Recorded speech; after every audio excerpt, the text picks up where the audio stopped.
Ladies and gentlemen, I'm thrilled to have with us the inimitable Jeff Katz of the Jeff Katz Show and so many other things, columnist, book writer, all those other things. He was kind enough to have me on his show talking about Israel Appreciation Day, and really excited to have you. When we spoke, you had just come back from Israel. Yeah. Here's what I want to know, right? Of everything, what did you learn about Israel that amazed you that you didn't know, right? Because we know about the military, and we know about other things, but I mean, what'd you come back going, I didn't really know that, and that's awesome. I think one of the things that hit me in the most powerful way, Robert, was just how small the country is. I had heard tale that it was small and it's the size of Connecticut or it's the size of New Jersey, and you wouldn't believe how small it was, et cetera, et cetera, et cetera. Right. Until this was the first trip I had ever made to Israel.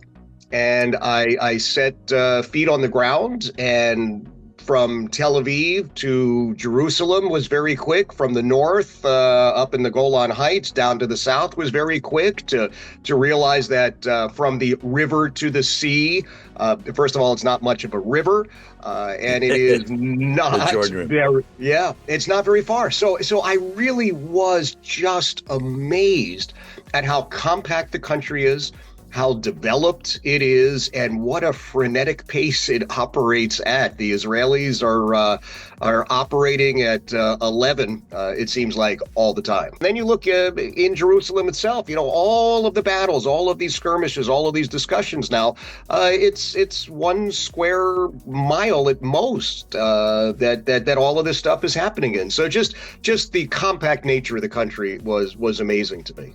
One of the things that amazes me when you're there, especially in Jerusalem, in the old city, the energy is palpable. It's the most powerful place. I mean, you can you feel history, right? And it's not, forget about the fact that you're walking through history, which is also true, right? You feel history, but it's palpable. It's an energy thing to me, which to me is most amazing about Israel. So did you get down to the Dead Sea? Did you go to, where else did you go in Israel? No. This mission was pretty clear in what our duties were, if you will. I didn't get to float in the Dead Sea. I didn't do any of the cool fun stuff. Didn't get to visit a lot of the clubs or the bars or what have you in Tel Aviv or enjoy the beach. What we did was to meet with the prime minister, the president, the speaker of the Knesset, the foreign minister, any number of members of the Knesset. We traveled down to the south, and we were on the border with Gaza, looking across the street, if you will, and one side is Gaza and one side is Israel. To be in the kibbutz that was the first one attacked on October the 7th, 2023, and then to go to the site of the Nova Music Festival. The guy who was almost my guide at the festival grounds was about my age.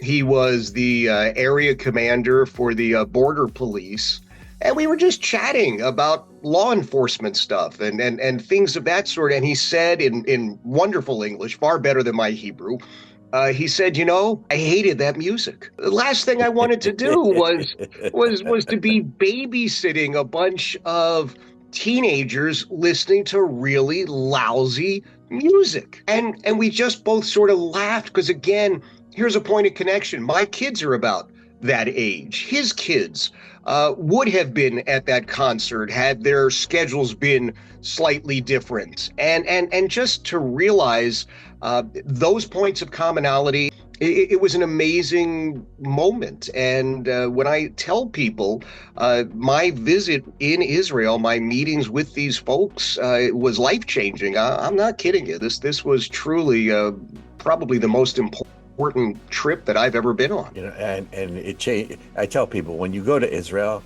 it will forever change you, right? Yeah. To be there, whether it's the energy in Jerusalem or the resiliency of the people or the technology that just permeates everything. We've had we've done this with some other people already, and the technology and medical breakthroughs that come out of Israel that people don't know that, this is Israeli technology. You hear about the beepers and the stuff that they, the applications of this kind of technology or technology in the, in the military application, but all the things, whether it's water technology or, the AI technology, it's amazing, but it stays with you, doesn't it?